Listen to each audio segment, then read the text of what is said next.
Por eso estaba temblando mucho el carro, porque estaba quebrado la bobina y el fusible apenas lo están sacando ahorita y todo está malo, todo el aceite estaba humeando atrás.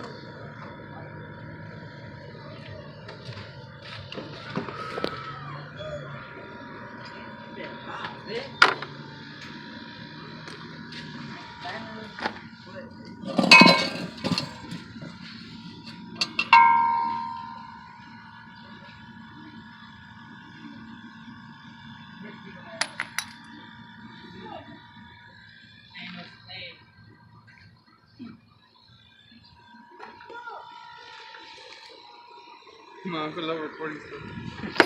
Ahí estamos, ahí vamos.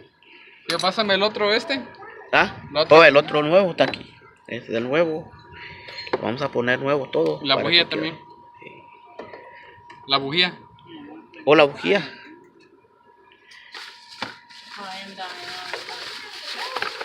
We all dying.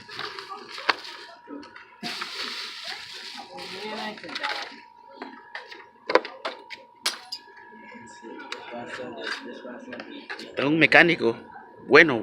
El que necesita arreglar carro aquí, tráiganlo para acá. Es la dirección 1201. Necesita arreglar su carro, pasan por aquí y aquí lo reparamos el carro. Cobramos mínimo porque estamos aprendiendo poco.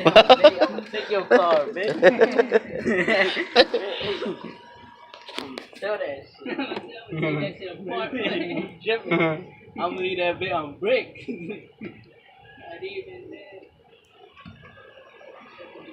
Leave that bitch without a brick. So you gonna leave the brick? Yeah, man. Nah, but you think they could recognize the color and take out the frame?